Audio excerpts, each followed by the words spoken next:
Hello, Dale. Hi, There Ben. he is. I see which one it is. I'm gonna mute the rest. All right. I was working my magic this morning and coming in multiple times. Okay. Yeah, I didn't know that you had four brothers and clones and everything. Were you here when I acknowledged? Remember the interview when you talked about a breakout in gold over Absolutely. 1360? So Yeah. Yep. yeah, you probably amazed that all the interviews that I remember things like that. You do. I've seen you do it before with others. You have a good memory for specific things. Yeah, I can't remember how I remember. But Ben, I'm really looking forward to seeing your work here, and I'm still trying to figure out how what's happening with Iran fits into your analog Hmm. because the hostage situation was under Carter. So anyway, take it away. I see your grid up here, and go ahead.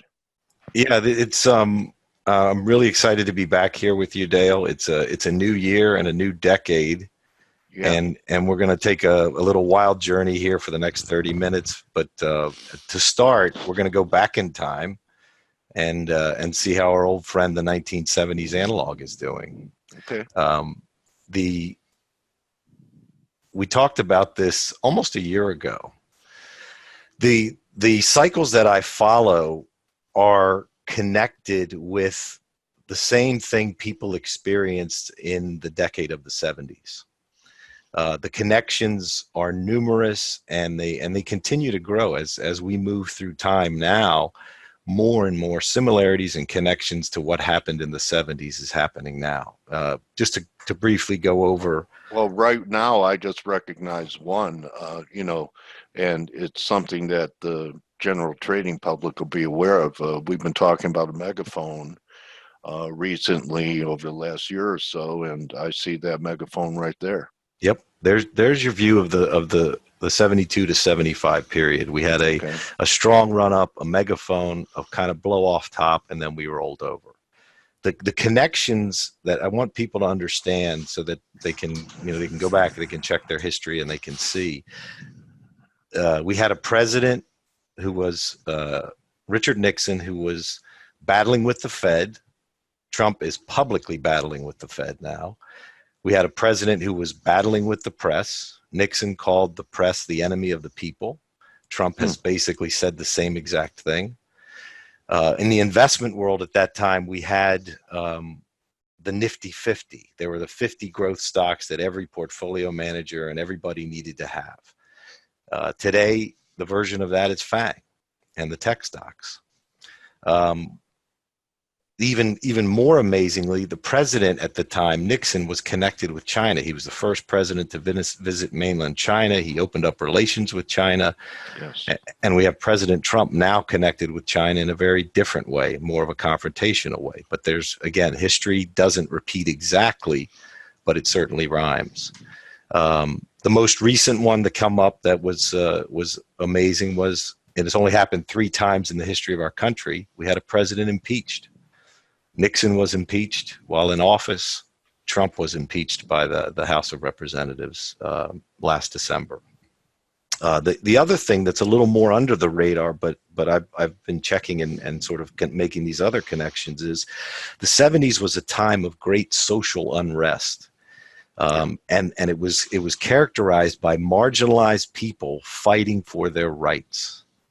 So people that felt left out or felt like they didn't have the same chances as everybody else were fighting for that opportunity. And today we're seeing the exact same thing. The most recent connection, and you brought it up, is Iran versus the U.S. In 1978, 1979, the U.S. was turning from a sort of sponsorship of the Shah to a confrontation with a theocracy. Iran took over the U.S. embassy on November 4th, 1979. So think about this. Not only is the connection there between the battle between the U.S. and Iran, but it's both centers around embassies, right? In 1979, they took over our embassy in Iran. But isn't that 4 years out of this analog? It's out of the analog, but again, you got to look at it as a decade, right? This is a massive cycle, so it's the overriding theme that is occurring within this time frame. Okay, I have an open mind. Yeah, and so I'll give you 4 years. Yeah, the connection that I want you to look at too is they took over our embassy in Tehran in 1979. Yeah, this whole conflagration started because they attacked our embassy in Baghdad. Yeah. Amazing. Yeah. The other thing I found, which was also very interesting, was environmentalism was huge in the 70s, and conservative populism. They called it the silent majority. Yes. Which is basically Trump's constituency right now. All those things were present in that decade. So the connections are obviously there. If you want to look and compare to what's going on now, let's go to the present time. Here's the megaphone that you talked about. Yeah. Exact same structure, and now we're putting in this blow off top. The odds currently favor that we are putting in this high somewhere in this time frame, and we're going to start to see much greater volatility and downside moves in the stock market. And it's not a massive prediction that I'm saying, oh, it's going to happen for sure 100%. But it's one that you look at the odds, and the odds certainly favor it. Wasn't there a count, Ben, in your last interview that showed a pullback first and then the blow off? Yes. Or is it because that really didn't manifest, that we just went into melt up mode and it changed it? Absolutely. That's exactly right. Is that what happened? That's exactly what happened. We were looking for another so pullback. Was my account. But here you have to, that's one of the key things about the market is you got to be flexible, right? And when price tells you something, you adjust. Yep. And it told us that, listen, the melt up's underway. I put out some tweets early November, like November 2nd, November 3rd. It's still there, the pinned tweet talking about, okay, listen, this is what it looks like is going to happen. So you got to adjust and you got to be ready for the melt up. Just last week, I put out some tweets talking about it's time now to be cautious. I don't know exactly where this top is going to be, but we're in the neighborhood, and the risk reward is tilting away from longs and more towards looking at the short side when price gives us a good setup. Okay. An example of some of the ways that I look at this is here's your ES monthly, right? The squares show geometry. The circles also show geometry. We knew that when we broke out of this arc of this circle and got above this red line here, that we were set for a launch. And now we've gotten the launch, and the risk looks at least to come back to test this.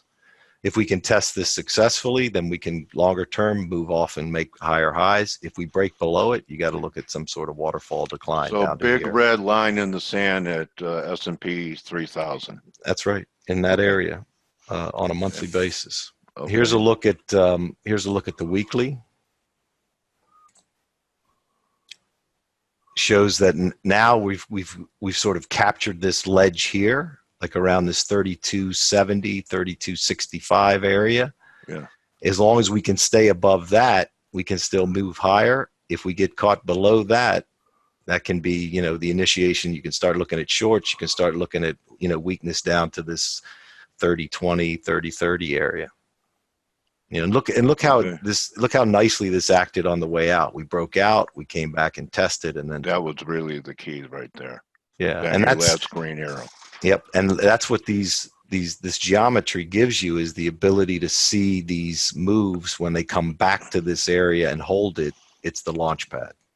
Okay, now I see a couple of the vertical red lines, one coincided with a high, one came in after a low, and we're approaching another vertical red line now. Is that time?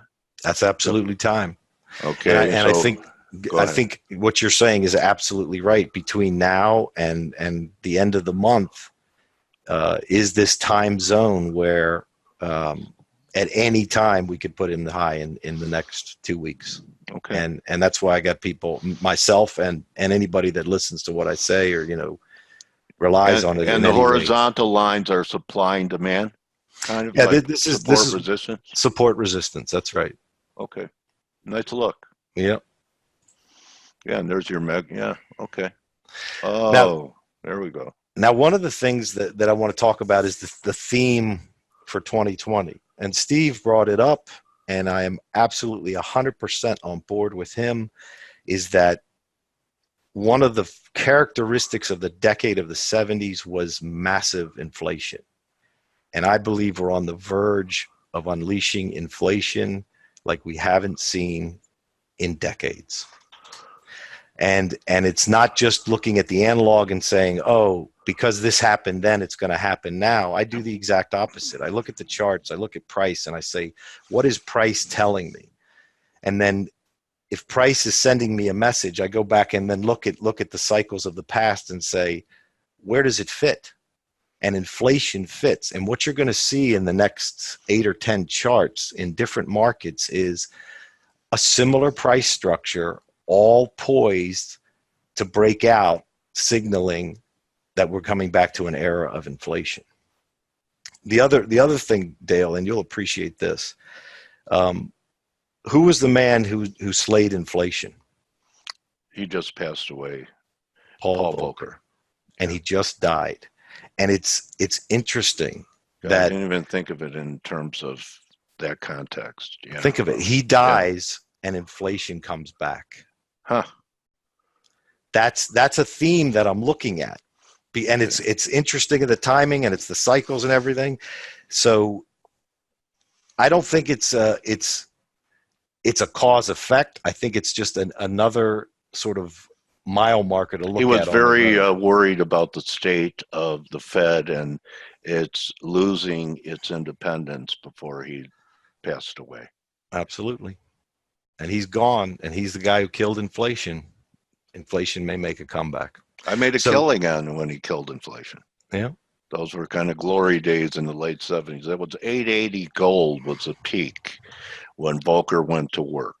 You bought those 15 and 20% T-bonds, right? Yeah. Unbelievable. Yeah, T-bills were 19-20%. Unbelievable. Yeah. So here's the first thing I want you to look at is soybeans. This is a monthly. Every one of these longer term charts I'm going to show you are all monthly. So these are big long-term trends. It's not a 4-minute chart. It's not day trading. This is what sort of the big wave that we're looking at. Soybeans has basically been in a 7-year downtrend. We are in the process of breaking that downtrend line.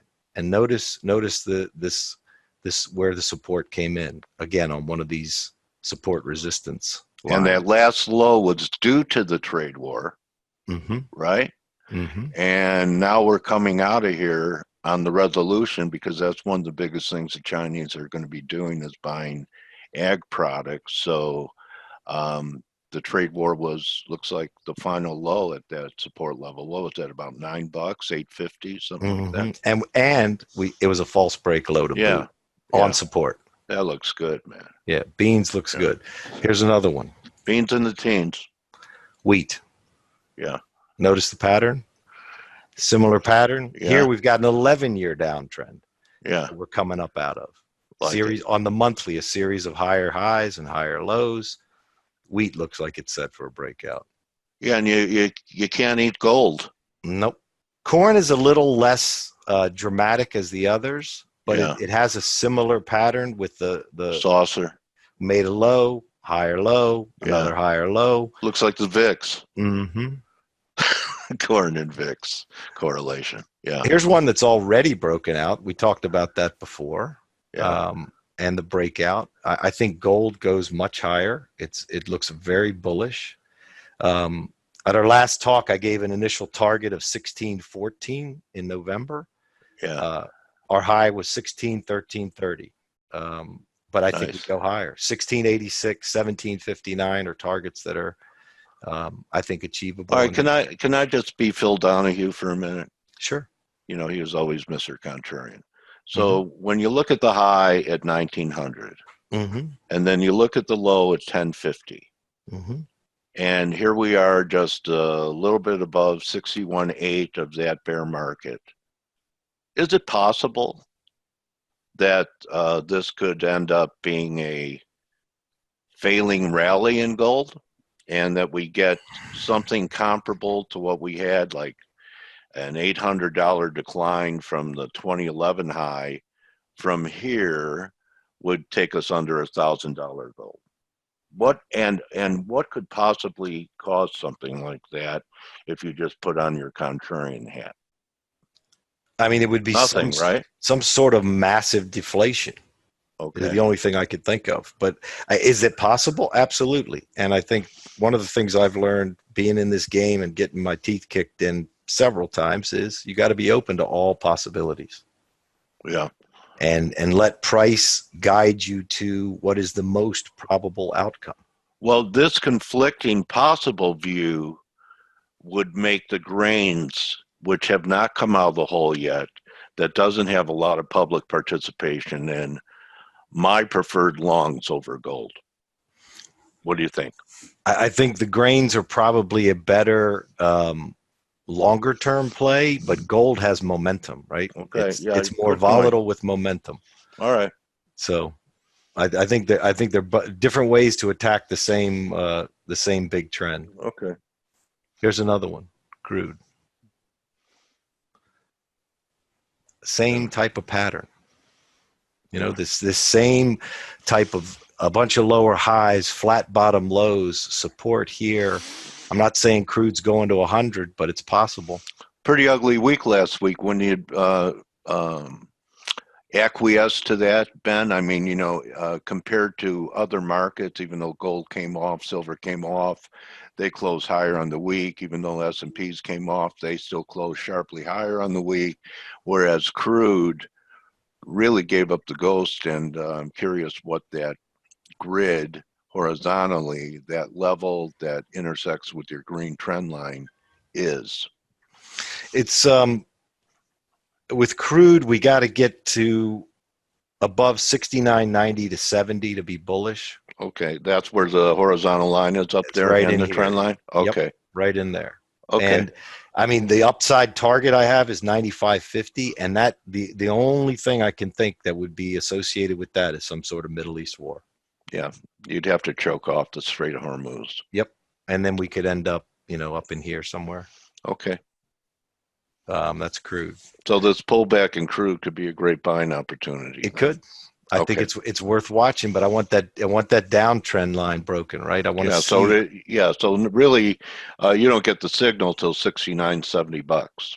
That's right. So we get up. Let's say get up over here, pull back, and sit on top of that, and that's your go. All right. So let me ask you this: a lot of people will feel late.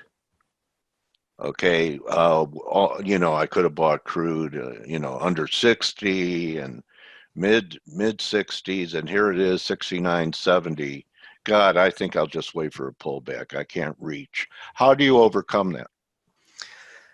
I've been susceptible to that for so many years when I first started trading, is that, you know, if I don't buy the bottom or if I don't buy the first move, I've missed it.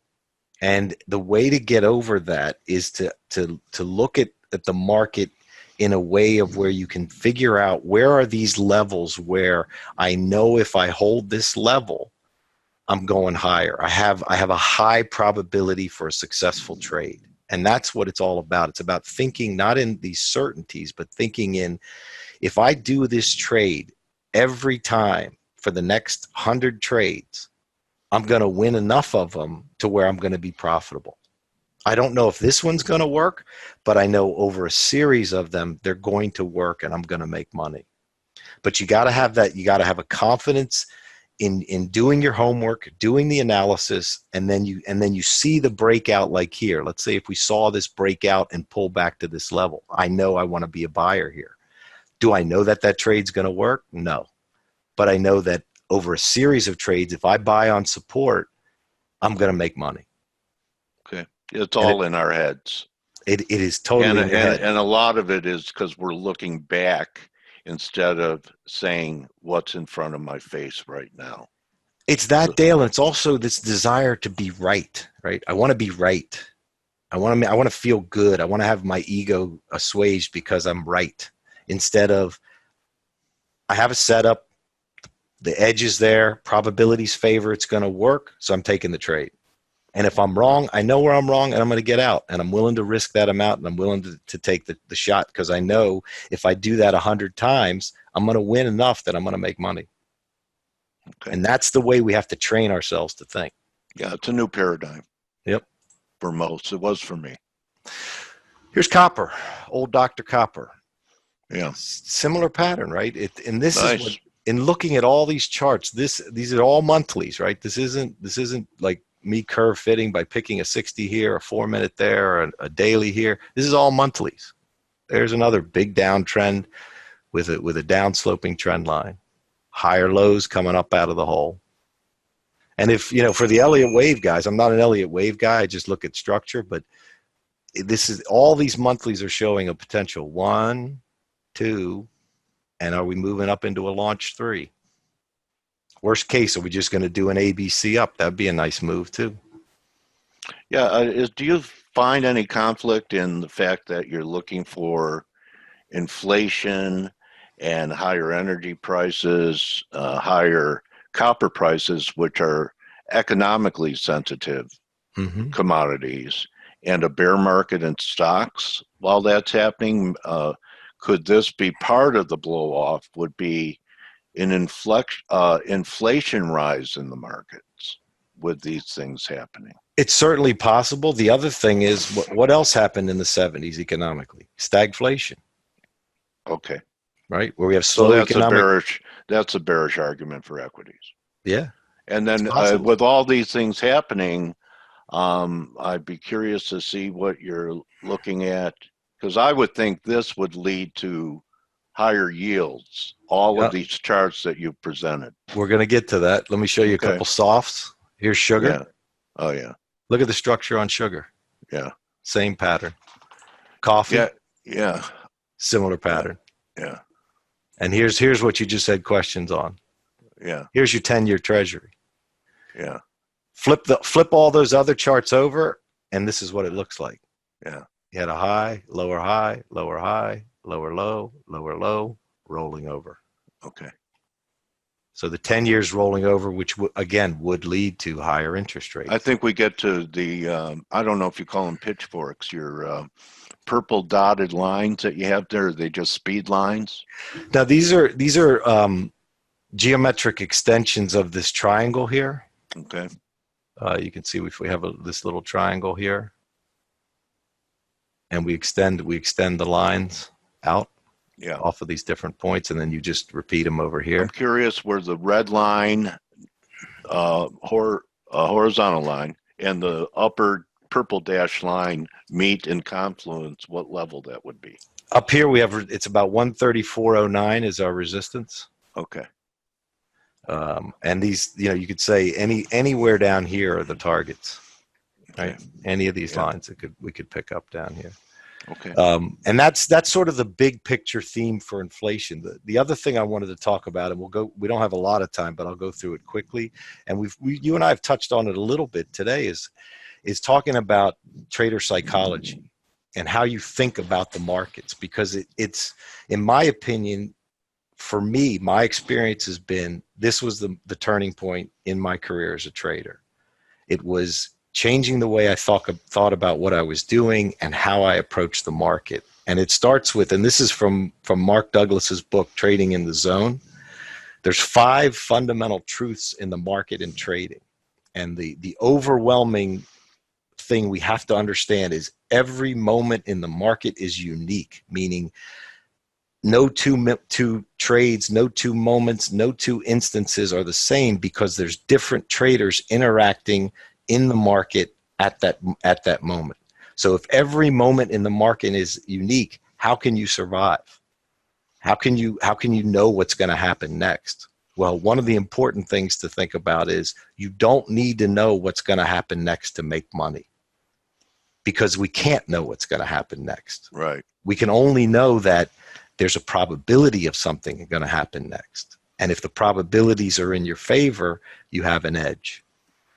Now, this gets to the other thing we just talked about. There's a random distribution between wins and losses. I don't know on any trade I make, on a specific trade, whether it's going to be a winner or a loser.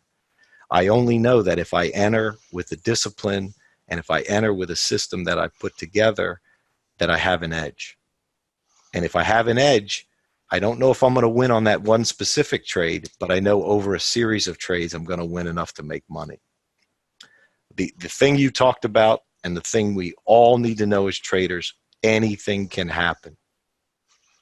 And if you don't believe anything can happen in the market and you don't apply that to how you trade or how you manage risk, eventually you're going to get smoked. I saw a funny quote the other day that I thought I'd share with you. It said there's two kinds of traders.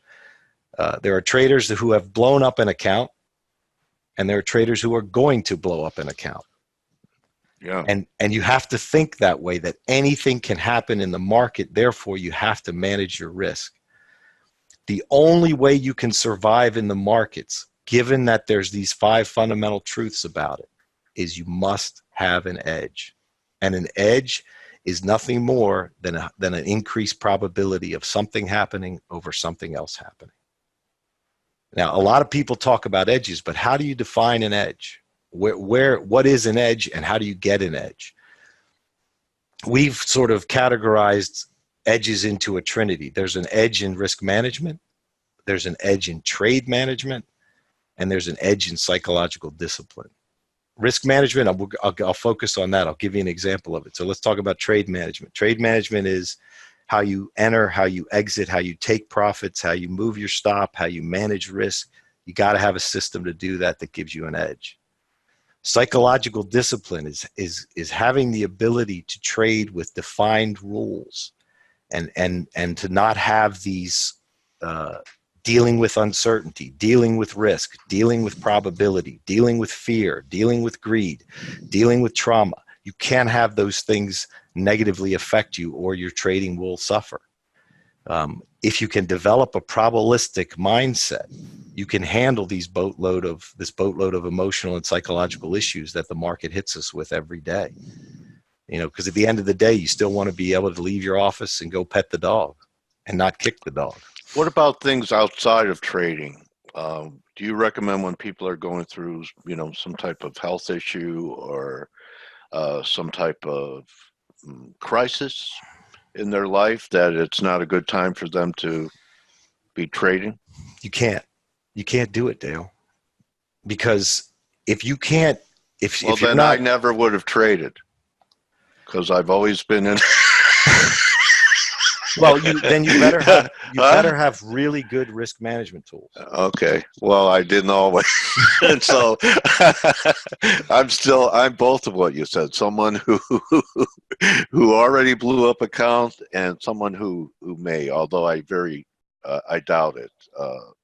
But people have done it more than once. Yeah, absolutely. I mean, I've done it more than once. Okay. I knew I'd get a confession out of you. And you got to you have to have your head right. So, yeah. Or you better have serious discipline in dealing with risk management, because as soon as you start going like, oh, well, I'll just wait till it bounces before I get out, or I'm going to double down because I know it's going to work, and all that type of thinking destroys you. It destroys your accounts. I like this, what do you advocate putting in a physical paper stop on your trades? Absolutely. Okay, because anyone who's listening right here, the last time I used a mental stop, my first stop was a mental institution. So it'll destroy you. Yeah. So if you get picked off and you're wrong the mark, right the market, wrong the trade, you recommit, because it's at one time you don't have it in. You live to fight another day. And here's an example of how we handle that. Let me go back. That initial risk we talked about, the risk management. Yeah. For entries, there's something we post every day, which is called the F.A.C.E for the ES, which is for short-term market movement. It's a level at which it's sort of the supply-demand level, the support resistance level that the market will rotate around. It gives us well-defined risk when we use that, because we know above this level it's bullish, below this level it's bearish. Don't try and fight the market if you're on the wrong side of those. We combine that with high probability patterns, which we reviewed on our last talk. And the key thing here is it works in bear markets, it works in bullish trends, it works in flat conditions. And that's what you want. You want something that's going to help you deal with this uncertainty and this sort of unlimited environment where anything can happen. You have defined rules where you know if X happens, I got to do Y. If A happens, I got to do B, and make it mechanical. And I'll show you some examples from yesterday. We don't cherry pick. This is just yesterday's market. So the red lines here are the fuse lines. The red lines here are the two different fuse lines. Here is a support resistance line that we give as well. So we started the morning off doing what we call a hellfire pattern, which is this triangle around the line. Once we broke above it, you could trade into this move higher. The next fuse line came in later in the day. Here's where it is. You know that and this pattern is called a flashover pattern, which has a flat top and an ascending higher bottoms coming in. This is a bullish pattern. Once we break out, come back and test the line, you know you can play long. And it's just one of the examples of how you have to manage risk. This gives us an edge in managing risk. Okay. Well, Ben, Happy New Year, brother.